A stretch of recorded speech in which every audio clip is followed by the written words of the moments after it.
the one thing he did at North Dakota State that we never talk about at all, but he was just this awesome play action fake guy, great taking snaps under center, great in the play action game from under center. Footwork was down, head fakes, ball fakes, all really strong. He ran for 1,100 yards. He threw for like 28 touchdowns and I think only one interception. Or was it none? It might have been none. Can I read his scouting report real quick? The strengths from NFL stat line. Took care of the football, set the protections. Let me read these strengths real quick on his draft profile because it's kind of wild that this was written 2 years ago. This is what they wrote about him. Strengths: film junkie with high football IQ and NFL frame. Makes calls to set his own protections. Bouncy feet for accelerated pocket setups. Play fake aficionado from under center, causing defenders to consistently bite. Passing scheme encourages full field reads. Processes progressions very quickly, can work to his fourth read when protected. Able to mentally recalibrate his attack when play comes off schedule. Taking care of the football is a priority for him. Rarely takes bait against zone defenders and safeties looking to pounce. Compact, twitchy release partially mitigates his windup. Makes attempt to throw targets away from coverage. Adequate anticipation on timing routes. Makes quality touch throws into sideline buckets and over linebackers. Knows his way around the pocket and can make sudden escapes. Above average speed, athleticism, and power when he's on the move. Able to move the chains in a variety of ways. That's a lot of strengths. And we've picked, if you close your eyes, you can picture almost all of those traits. The only thing on that entire report that I would say I'd even push back on at all is I think his motion has a little bit of a hitch and it's not the cleanest motion. And there's all kinds of he's not a natural thrower. It's just not a natural motion from where he takes the ball when he's holding it to when his release point. There's movement there. There's refinement that needs to be necessary. And also I would say I've seen less of the touch passes that were described there. I think it's there. We saw a beautiful one to Danny Gray down the sideline against Green Bay in the preseason where he dropped it in the bucket. I mean, it was absolutely perfect. But I see less of those throws. I see a guy who's kind of throws some of that stuff really super hard. But a lot of that stuff I do see. I mean, a lot of that stuff I really believe are his legitimate strengths. What's crazy is when his first pro day happened, people flipped out. And if you remember, you can look it up. Daniel Jeremiah wrote his scouting report of Trey Lance right around then. At the end, he had a pro comparison for him. Can you guess who he compared Trey Lance to? Daniel Jeremiah. Guess. Mahomes? Andrew Luck. Andrew Luck. Okay. I mean, damn. And now we look at him as like, man, is this guy Blaine Gabbert? Is this guy going to be in like on the Toronto Argonauts in a couple years? Like, how could this? He gets 4 starts and the team's like, no. Like, that's to me is just crazy. You can't tell me. I mean, let me look at Sam Darnold. Let's go back and he was the 3rd pick in the draft. Let's reacquaint ourselves with Sam Darnold's profile. What is he working with? Okay, let's see. He's been on bad teams. Lance Zierlein, here's his strengths. Has desired NFL size, trusts his pocket and keeps eyes down the field, looks off safeties, takes what the defense is offering and won't overcomplicate it, scans full field, and eyes don't get bogged down on a single target, gets through progressions like a pro, throws with desired anticipation and timing, isolates deep ball opportunities pre-snap. There isn't a throw he fears. Impressive feel for spatial relationship between target and defender, trusts his arm and placement, naturally accurate with tight spirals. Tight spirals. Has arm talent to uncork it quickly. Rifles it to hitches and swing passes, giving them more time to operate. Has velocity, timing, and accuracy to own the deep out. Tough in and out of the pocket. Feels edge pressure and climbs away from sharks circling the arc. Shakes off sack attempts and throws with accuracy and pace when on the move. Completion percentage unaffected by the blitz. Man, this guy is like the greatest ever. Sudden processor when faced with free running blitzers, can pump and recalibrate, tough runner who can move the sticks, doesn't get shaken by a game mistakes, shows quality leadership and poise. Oh my God, that's a Hall of Famer. Wow, they're on the same team. The Niners must have the best quarterback room in the league. I take it all back. Whoa. Sam Darnold. Wow. That's an awesome John report. Elway.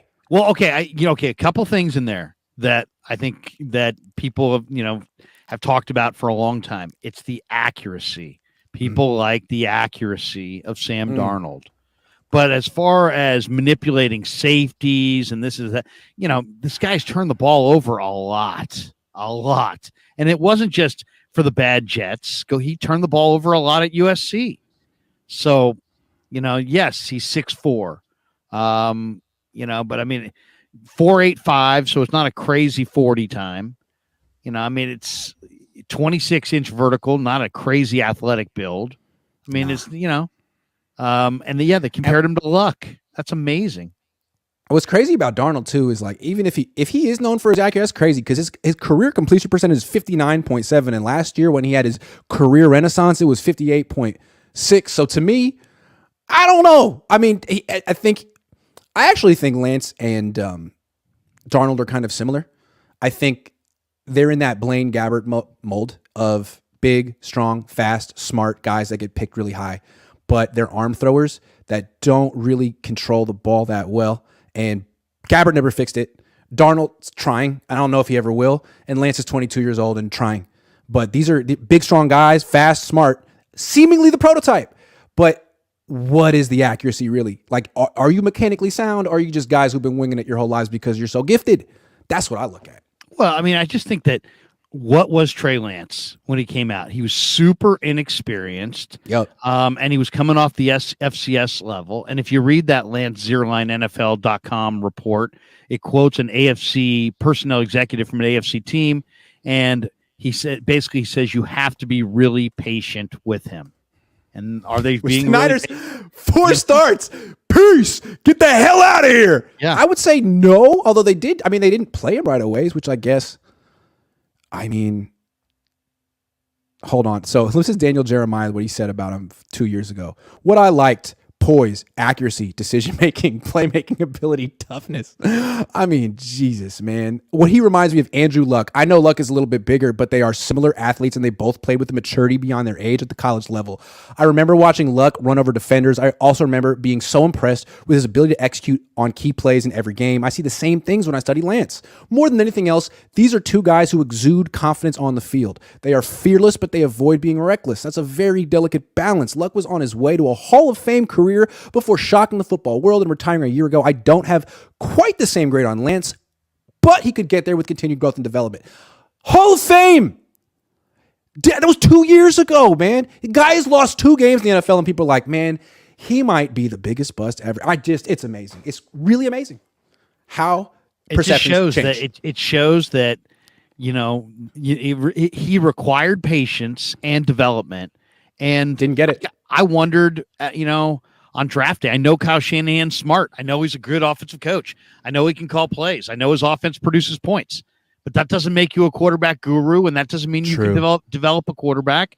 And preach. You know what? I think at this point, Brock Purdy is perfect for him because he's ready to roll. He doesn't need any development. And if you told me in this draft that they were going to wind up trading Trey Lance and winding up with another quarterback like a Jake Hayner or somebody who's played a ton, 48 career college starts, who also could, my guess is I could easily see it happen. If they trade Trey Lance for Jake Hayner straight up, I'm telling you, fans are going to lose it. I don't think they're that bold.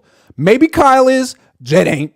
I'd love to see him do it. But I know you want to win that bet. I'm rooting for you to win that bet. But I just don't see it. Hey, God love you if you do, though. I'll tip my hat to you. Most gifted quarterback on the Niners? I don't know. I mean, was Trey Lance the most misevaluated quarterback of all time? How do you go from being compared to Andrew Luck to competing with Sam Darnold for a job? Sam Darnold was, I think, compared to Andrew Luck coming out of USC. Like, wasn't he the guy who could do it all? Wasn't he wise behind his ears? I don't know. I mean, the one thing about Trey, it's kind of like same with Trubisky. You have 1 year starters, so there's a lot of it's projecting. You're projecting, what he's going to be down the road. He's going to be good down the road. I really believe that. It's just people want it right now, and the Niners want it. The Niners don't just want it right now. The Niners need it right now. The Niners are like, you know what? We're in our Super Bowl window, but we're not going to be there long. And this kid needs 2.5 years to develop, but we don't have 2.5 years to develop him. That's where I go get Lamar. Go get Lamar. But see, all right, go ahead. Makes a lot of money. That's true. They were committed. And you want to win a Super Bowl contract? They want a veteran type player who they want a rookie who's got a veteran like makeup. And they feel like they have that in Purdy. I bet you they're going to wind up with another guy like that. I feel it, and it's a good way to go until you don't want to overspend for the Jimmy Garoppolos of the world. But how many quarterbacks have won Super Bowls in the rookie deal? 2. Patrick Mahomes and Russell Wilson, Hall of Famers. Although I don't know if Russell Wilson's going to be a Hall of Famer. But really, really, really good quarterbacks. It doesn't matter what you're paying. A guy has to be really, really, really, really, really good one way or another. one way or another. There's no question. You have to. You only win with a top tier guy. Yes, but here's the thing: if you're built to win on with a quarterback with a rookie deal on a rookie deal, you can't just pivot and say, now we'll take Rodgers, we'll take Lamar, because you just all that means is you're going to get rid of Ayuk. They have to change your team. Bosa. All right, well, they got to prove that this construction of a roster is actually a Super Bowl formula, because what you've done is built your team backwards. You got everything. You got the long snapper. You got everything other than the quarterback, and you're saying, okay, well, with everything, these quarterbacks can succeed. You got the defense, the weapons, the left tackle, the coach. You've been given everything. You can't fail. Okay, well, we'll see, because every other team just goes for the quarterback first and then works from there. Not the geniuses of Santa Clara, because they're light years.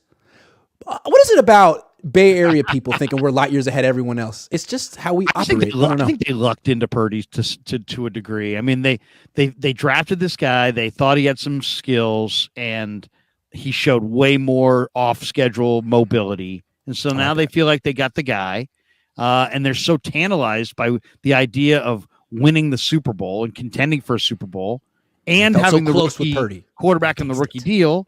That I just think we're measuring this so many different ways. It's this and that and arm strength and upside. And no.